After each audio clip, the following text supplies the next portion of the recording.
Hello dear student, आप सभी का एक बार फिर स्वागत करते हैं अपने इस यूट्यूब चैनल पे। तो आज के इस वीडियो को लोग क्लास 10 सामाजिक विज्ञान का मोस्ट इम्पोर्टेंट 2 लॉन्ग क्वेश्चन करने वाले हैं। यदि आप इस वीडियो को अंत तक देख लेते हैं तो आपका इस वीडियो से 12 नंबर फिक्स होने वाला है, क्योंकि ये दोनों जो क्वेश्चन है ये 6-6 नंबर में पूछे जाते हैं और मोस्ट इम्पोर्टेंट क्वेश्चन है जो लगातार 5-6 साल से पूछे जा रहे हैं। इसको मैंने एकदम आसान लैंग्वेज में लिखा है ताकि आप एक बार पढ़ लें तो आपको याद हो जाएगा।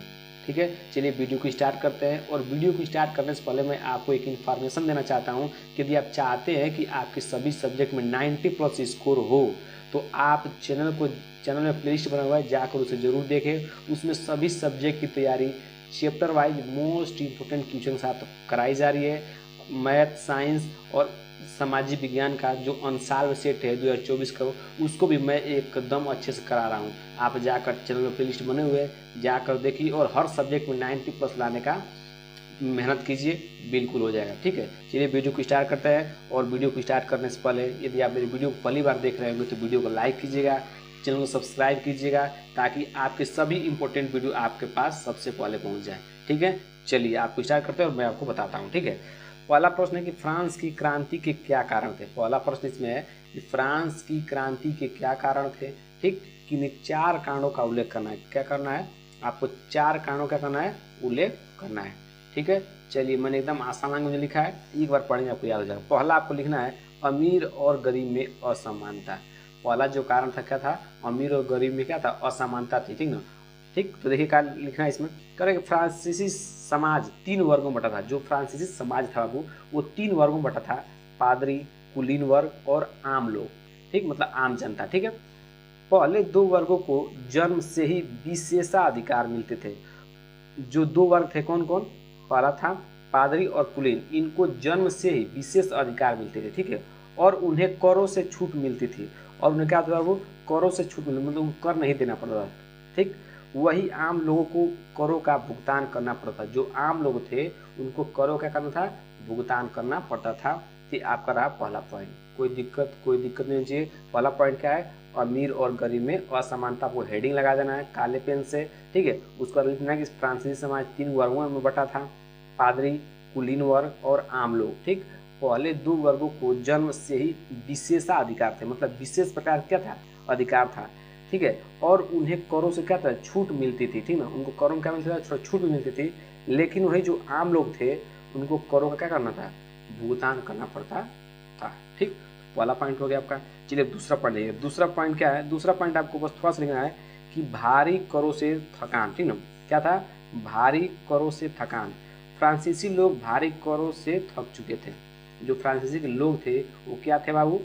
फ्रांसीसी करों से क्या कर हो चुके थे? थक चुके थे। ठीक है, मतलब कर देते थे, क्या हो चुके थे? थक गए थे। ठीक है, तो दूसरा पॉइंट ये लिख देना है। ठीक, फिर तीसरा पॉइंट लिखना है वित्तीय संकट।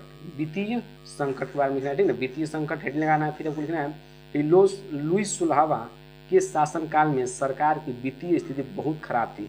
ठीक ना, वित्तीय संकट बस आपको इतना लिखना है कि जो लुइस सुल्हावा थे उस समय के शासनकाल के में उस सरकार की वित्तीय स्थिति क्या थी? बहुत खराब थी।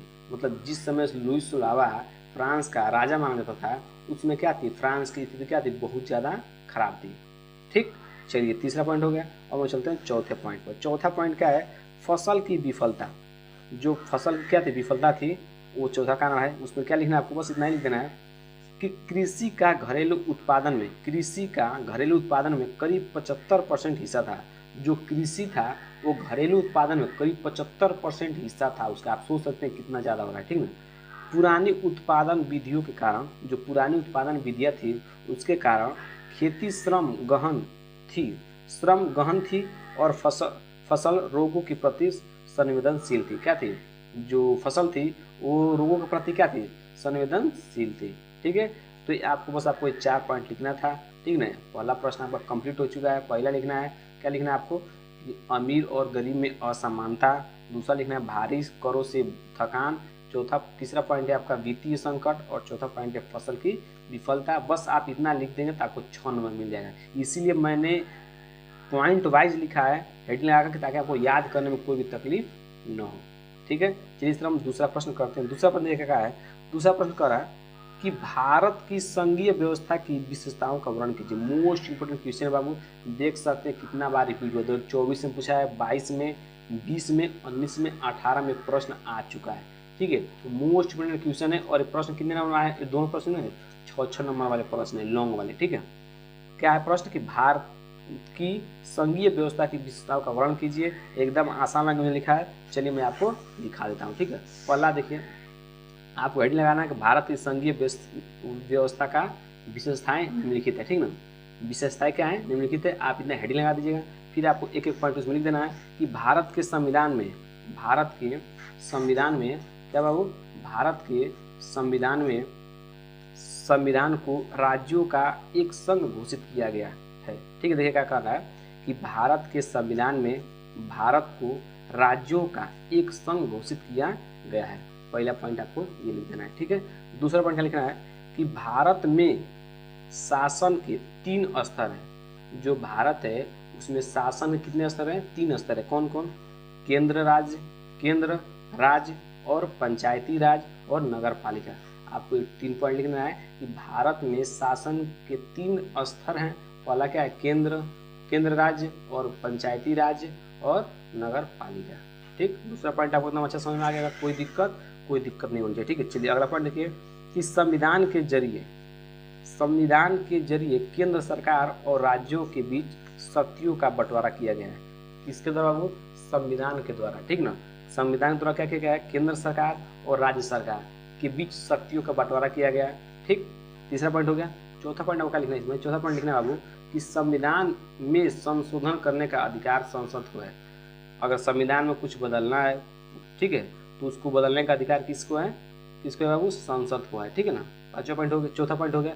पांचवा पॉइंट क्या लिखना है? बस 5 ही पॉइंट लिखना है इसमें। अब लिखना है कि भारत के संविधान को दुनिया का सबसे बड़ा, ठीक ना, सबसे लंबा लिखित संविधान माना जाता है। ठीक, बस आपको ये 5 पॉइंट लिखना था भारत के संघीय व्यवस्था के बारे में। ठीक है, आप देख सकते हैं और इसके चाहे तो स्क्रीनशॉट ले सकते हैं और आप लिख सकते हैं अपने कॉपी पर, याद कर सकते हैं। यदि आप इन दोनों प्रश्नों को तैयार करके चले जाते हैं, तो बाबू यहाँ से आपका 12 नंबर फिक्स हो जाएगा। कम से कम नहीं आता आपका एक तो इसमें से फंस ही जाएगा 2025 में। ठीक, तो एक भी फंस गया तो कितना नंबर फंस गया? 6 नंबर का फंस गया। ठीक, और 6 नंबर बहुत होता है। ठीक है, तो आपका यहाँ से 12 नंबर में फिक्स करा दिया हूँ। ये दोनों मोस्ट इंपोर्टेंट क्वेश्चन थे। बाकी आप देख सकते हैं पीछे का प्रश्न पेपर उठा के कि कितना बार पूछा है। ठीक है, तो चलिए मिलते हैं अगले वीडियो में। वीडियो अच्छा लगा तो वीडियो को लाइक कीजिएगा और चैनल सब्सक्राइब जरूर कीजिए।